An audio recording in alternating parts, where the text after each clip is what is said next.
तो ये पेट से श्वास लेने और छोड़ने का मसला क्या है, बहुत लोगों को आज तक ये अभी भी समझ में नहीं आया, लेकिन आज मैं इसको आपको समझा दूंगी। आज हम बात करेंगे कि ऐसी कौन सी 3 चीजें हैं जो आपको एक अच्छी ब्रीदिंग करने से रोकती है। पहले तो मैं नाम लिख देती हूँ उन 3 चीजों के। एक है आपका नर्वस सिस्टम, आपका नर्वस सिस्टम जैसा है वैसा ही आपकी ब्रीदिंग रिस्पॉन्ड करेंगी।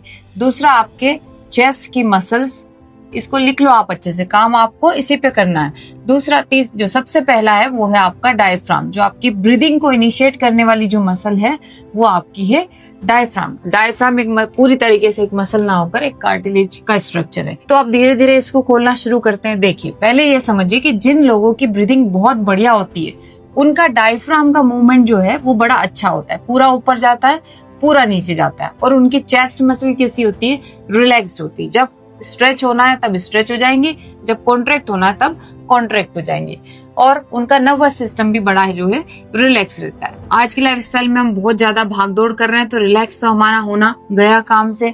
योगा सभी लोग करते नहीं है, तो बॉडी में जो है फ्लेक्सिबिलिटी नहीं है। आप फ्लेक्सिबिलिटी की बात देखो, सिर्फ बॉडी तक सीमित नहीं है, आपकी ब्रीदिंग को भी अफेक्ट करती है। दूसरा है डायफ्राम, और इस लेवल पर तो शायद ही कोई वर्क करता है और शायद ही इसको कोई समझता है। तो देखिए, मैं पढ़ रही थी बहुत ही अच्छी किताब, उसमें लिखा था कि जब आपके डायफ्राम का मूवमेंट, ये जो डायफ्राम है इसका मूवमेंट चेस्ट के मसल से भी स्ट्रांग हो जाए तो आपकी ब्रीदिंग जो है बहुत ज्यादा इफेक्टिव हो जाती है, बहुत ज्यादा प्रभावी हो जाती है, डीप हो जाती है। जब डीप ब्रीदिंग होती है तो आपका नर्वस सिस्टम अपने आप रिलैक्स रहता है। तो आप इसको इम्प्रूव कैसे करेंगे? पहले चीज तो ये समझिए कि जब भी आप श्वास लेते हैं तो आपका डायफ्राम नीचे जाता है और आपकी बेली जो है फूलती है। जब भी आप श्वास छोड़ते हो तो आपका डायफ्राम जो है ऊपर जाता है और आपकी बेली जो है कॉन्ट्रैक्ट होती है, भीतर की तरफ जाती है। ठीक है, इसके साथ चेस्ट का मूवमेंट भी समझ लीजिए, ये जस्ट बेली के ऑपोजिट है। जब भी आप श्वास लेंगे आपकी बेली एक्सपांड होगी और चेस्ट भी एक्सपांड होगी। चेस्ट का मूवमेंट भी आपका बेली के समान ही है, इनहेल करते हुए एक्सपांशन होगा दोनों में, एक्सहेल करते हुए दोनों में कॉन्ट्रैक्शन होगा। डायफ्राम का मूवमेंट जो है ऑपोजिट है। अब ये तो हो गया डायफ्राम का मूवमेंट। अब डायफ्राम का मूवमेंट स्ट्रेंथन कैसे करें? पेट के बल लेटने वाले तमाम आसन इसमें हेल्प करते हैं, लेकिन सबसे अच्छा आसन मैं मानती हूँ सर्पासन। सर्पासन जिसमें आप हाथ पीछे लॉक करते हैं, चेस्ट उठाते हैं और अपने पेट पर अपने शरीर का भार महसूस करते हैं। सर्पासन या फिर शलभासन, ये दोनों आसन हैं जो आपको अच्छी खासी मदद करेंगे। बिगनर भी इसको कर सकते हैं और साथ में जो लोग बहुत ज्यादा एडवांस है वो करें धनुरासन। धनुरासन में आपकी चेस्ट की मसल भी स्ट्रेच हो जाती है। क्या होता है, जब चेस्ट की मसल आपकी बहुत ज्यादा टाइट होती है तो आपके लंग्स जो हैं वो फुली एक्सपांड नहीं कर पाते इन चेस्ट की मसल के कारण।